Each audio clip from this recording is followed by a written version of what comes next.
Hello, welcome to the self-learning podcast by Dr. Sushma Singh. Let us start discussion on Unit 18 Sovereignty, and our topic is external sovereignty. Sovereignty as seen from inside a state is supreme authority, and as seen from outside is self-governing authority. In other words, external sovereignty refers to the state's place in the international order and therefore to its sovereign independence in relation to other states. In international relations, sovereignty has become synonymous with state power.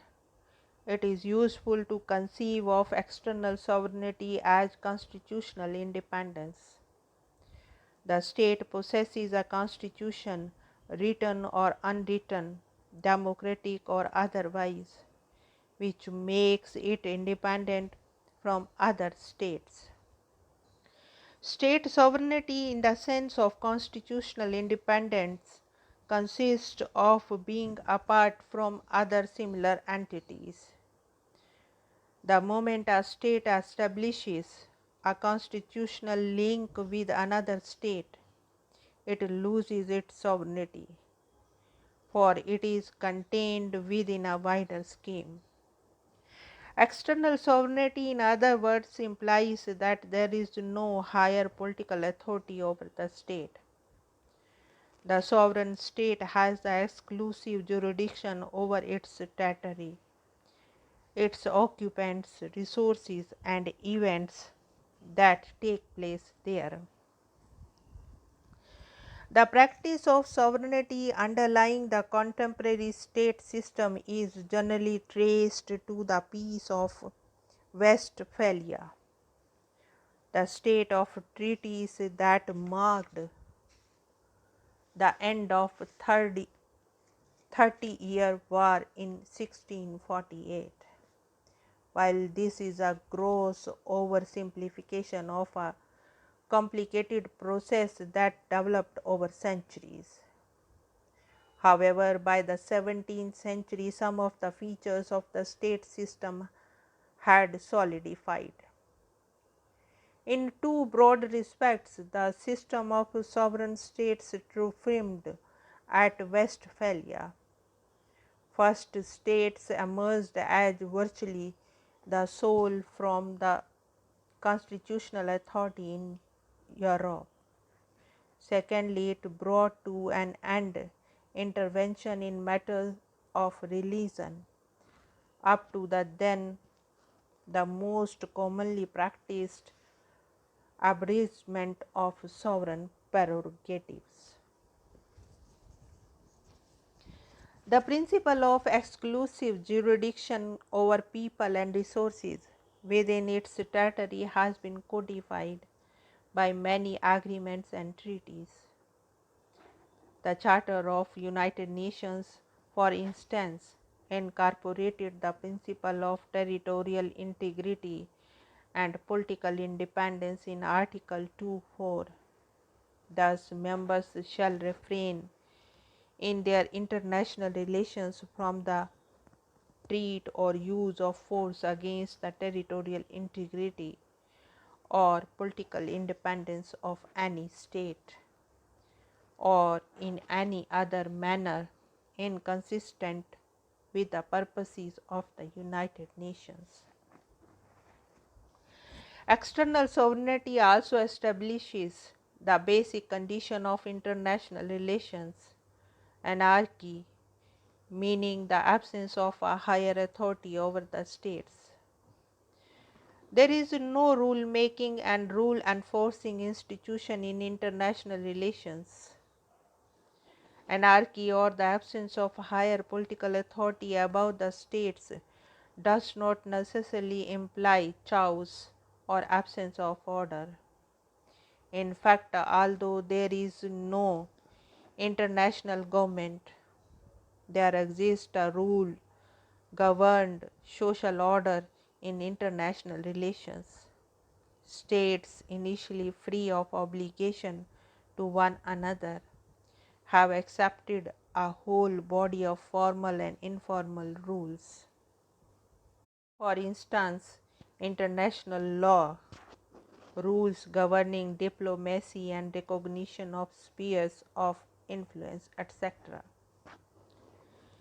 Many of the formal and informal rules accepted by the states restrict their freedom of action in certain activities and spheres. Moreover, because of the uneven distribution of power capabilities of states, the powerful states have greater freedom of action than the weaker states. Some scholars therefore talk of the erosion of state sovereignty or it being present only in great powers. But it should be noted sovereignty is not autonomy or freedom of action, but constitutional independence. The distinction between the autonomy and independence is the distinction between political and legal sovereignty. The states may be losing the ability to do what they want, but not their right to do so. If sovereignty is understood in political terms, one can argue that from the inception of the state system, states had not much freedom of action.